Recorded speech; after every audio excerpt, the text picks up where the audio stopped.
रात के 10 बज चुके थे। जेल की मोटी दीवारों के पीछे सन्नाटा पसरा था। कैदी अपनी अपनी सेल में सो चुके थे। आसमान में लाखों तारे थे, लेकिन यहाँ कोई तारे नहीं दिखते थे।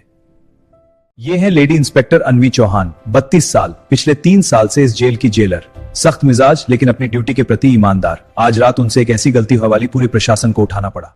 मैम, कैदी नंबर 950 ईशान चौबे अपनी आखिरी ख्वाहिश बताना चाहता है। उसे अब सिर्फ 48 घंटे बचे हैं।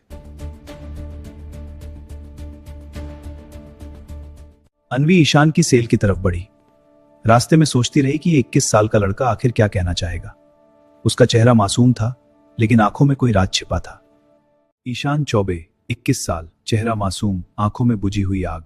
वह बहुत कम बोलता था, जैसे उसके पास कहने को बहुत कुछ हो, लेकिन वह चुप रहना ही बेहतर समझता हो। बोलो, तुम्हारी आखिरी ख्वाहिश क्या है?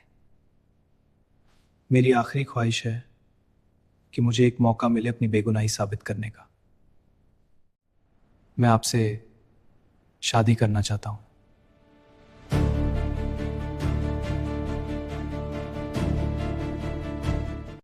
अगर आप तैयार नहीं तो मेरे लिए कोई कुंवारी लड़की ढूंढ दो। इस हालत में कौन आएगा? मंदिर में ऐलान करवा दो। खबर जंगल की आग की तरह फैल गई।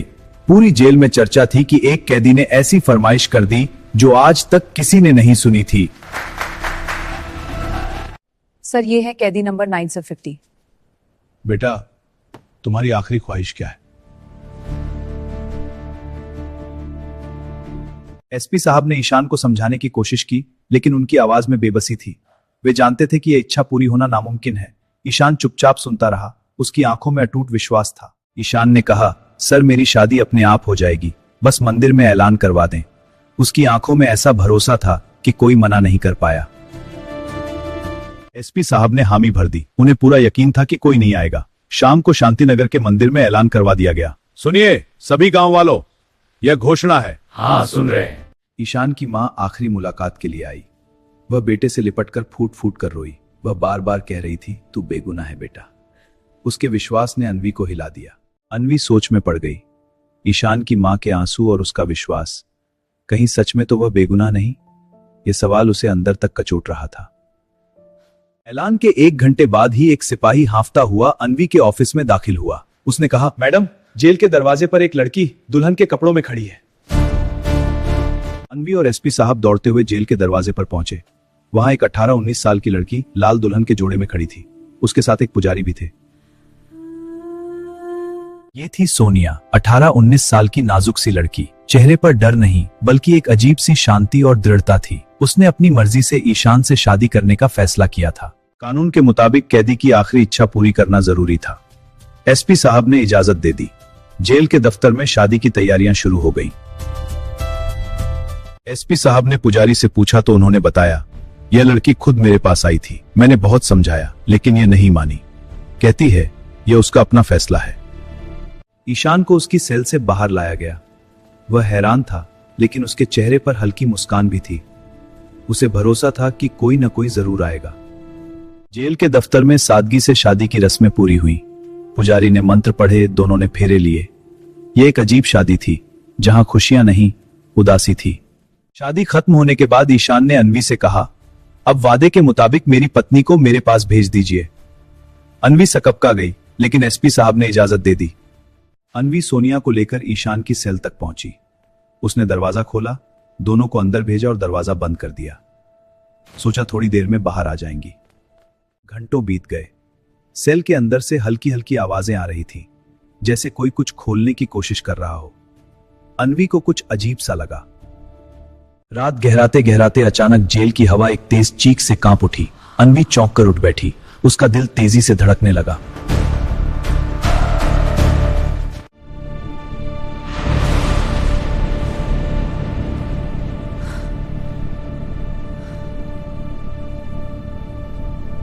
अन्वी तेजी से ईशान की सेल की तरफ दौड़ी। उसके पैरों के नीचे जमीन सरक रही थी। उसे कुछ बुरा होने का एहसास हुआ। दरवाजा खोलते ही सामने वही लड़की खड़ी थी। उसका घूंघट नीचे था, सांसें तेज थी और पूरा शरीर डर से कांप रहा था। क्या हुआ? तुमने तो अपनी इच्छा से शादी की थी। मुझे यहाँ से बाहर निकालिए, मैं एक पल और नहीं रुक सकती। अन्वी ने दरवाजा खोला और सोनिया बिजली की तरह बाहर निकल गई। बिना कुछ कहे वह तेजी से जेल से बाहर भाग गई। अन्वी हैरान रह गई। अन्वी ने सेल का दरवाजा फिर से बंद कर दिया और अपने ऑफिस लौट आई। सारी रात वह सोचती रही, आखिर अंदर क्या हुआ था। इंस्पेक्टर, ईशान कहाँ है? ओचा ची टी दाए असिनुई। अन्वी का दिल तेजी से धड़का। वह दौड़ती हुई ईशान की सेल तक पहुंची। उसके हाथ पैर कांप रहे थे। दरवाजा खोलते ही उसके पैरों तले जमीन खिसक गई। सेल में ईशान नहीं था, बल्कि वही लड़की ईशान के कपड़ों में बेहोश पड़ी थी। एसपी साहब भी वहां पहुंच गए। दृश्य देखते ही वह चिल्लाने लगे, ये क्या हो रहा है? एक मौत का कैदी भाग गया। अन्वी की जुबान जम गई। कुछ देर बाद सोनिया को होश आया। वह बिल्कुल शांत थी, जैसे उसे पता हो कि यह सब होगा। उसके चेहरे पर डर नहीं, आत्मविश्वास था। सोनिया ने कहा, आप लोगों ने ईशान के साथ अन्याय किया है, वह बेगुनाह है। अन्वी ने तंज किया। अब प्यार का भूत उतर गया? सोनिया ने कहा, वह भागा नहीं है, वह वापस आएगा। वह मेरा पति है, मुझे छोड़कर नहीं जाएगा। उसकी आवाज में ऐसा भरोसा था कि अन्वी चौंक गई। सोनिया ने अपनी कहानी शुरू की। उसने बताया कि वह और उसकी बड़ी बहन सरदापुर गांव में रहती थी। ईशान उसकी बड़ी बहन की मंगेतर था। ईशान बचपन से बहादुर और निडर था। वह कभी किसी बात से पीछे नहीं हटता था। सोनिया के पिता उसे बहुत पसंद करते थे और उन्होंने अपनी बड़ी बेटी की सगाई उससे कर दी। सरदापुर गांव छोटा था, लेकिन वहां का माहौल अजीब था। कुछ बदमाश लड़के अक्सर लड़कियों को परेशान करते थे। सोनिया और उसकी बहन डरी रहती थी। एक रात ईशान सोनिया की बहन से मिलने आया। पिता पर दोनों बहनें अकेली थीं। अचानक दरवाजे पर जोर जोर से आवाजें होने लगी। हमें पता है लड़का आया है, उसे बाहर निकालो, बाहर निकालो। नहीं सुने, खत्म कर देंगे। शोर सुनकर ईशान तुरंत बाहर आया। उसने सोनिया को अंदर जाने का इशारा किया और खुद अकेला उन बदमाशों के सामने खड़ा हो गया। वह बिल्कुल निडर था। मैं तुमसे कहता हूं, यहां से चले जाओ। मेरी मां और पत्नी यहां है। ईशान ने गुस्सा नहीं किया। उसे पता रहकर उन बदमाशों को समझदारी से वापस जाने पर मजबूर कर दिया। वह रात ईशान दरवाजे के पास बैठा रहा, जैसे उस घर की हिफाजत कर रहा हो। सोनिया ने खिड़की से देखा तो उसकी आंखें नम हो गईं। उसे लगा ईशान बहुत अच्छा इंसान है, लेकिन बदमाशों का आतंक खत्म नहीं हुआ। हर दिन जब पिता काम पर जाते, वे घर के बाहर आ खड़े होते। दोनों बहनें दरवाजा बंद कर लेती, लेकिन डर उनके मन से नहीं जाता था। एक रात सोनिया और उसकी बहन अकेली थी। अचानक दरवाजे पर जोर जोर से आवाजें होने लगी। उसी समय ईशान भी घर पहुंच गया। उसने अपनी आंखों से देखा कि एक युवक खिड़की तोड़ने वाला है। अब वह चुप नहीं रह सका। ईशान बाहर निकला और बदमाशों से भिड़ गया। भयंकर लड़ाई हुई। चीखें पूरे मोहल्ले में गूंज रही थी। सोनिया और उसकी बहन डर के मारे कांप रहे थे। उसी झड़प में सोनिया की बड़ी बहन बीच में आ गई और उसकी मौत हो गई। ईशान के हाथों एक बदमाश भी मारा गया, लेकिन यह जानबूझकर नहीं था। यह इज्जत बचाने की लड़ाई थी। असली गुनहगार वे बदमाश थे, लेकिन सजा ईशान को मिली। अदालत ने उसे मौत की सजा सुना दी। सोनिया की आंखों से आंसू बहने लगे। सोनिया ने कहा, अगर हम अमीर होते तो शायद हमारी बात सुनी जाती। कमजोर को इंसाफ नहीं मिलता। उसके आंसू बह रहे थे, लेकिन आवाज में ताकत थी। फिर सोनिया ने बताया, यह सब ईशान की मां की योजना थी। उन्होंने कहा, मैं अपने बेगुनाह बेटे को फांसी नहीं होने दूंगी। उन्होंने मुझसे मदद मांगी। सोनिया ने खुद को इस योजना के लिए तैयार कर लिया। वह ईशान से शादी करने के लिए राजी हो गई, ताकि वह भाग सके और अपनी बेगुनाही साबित कर सके।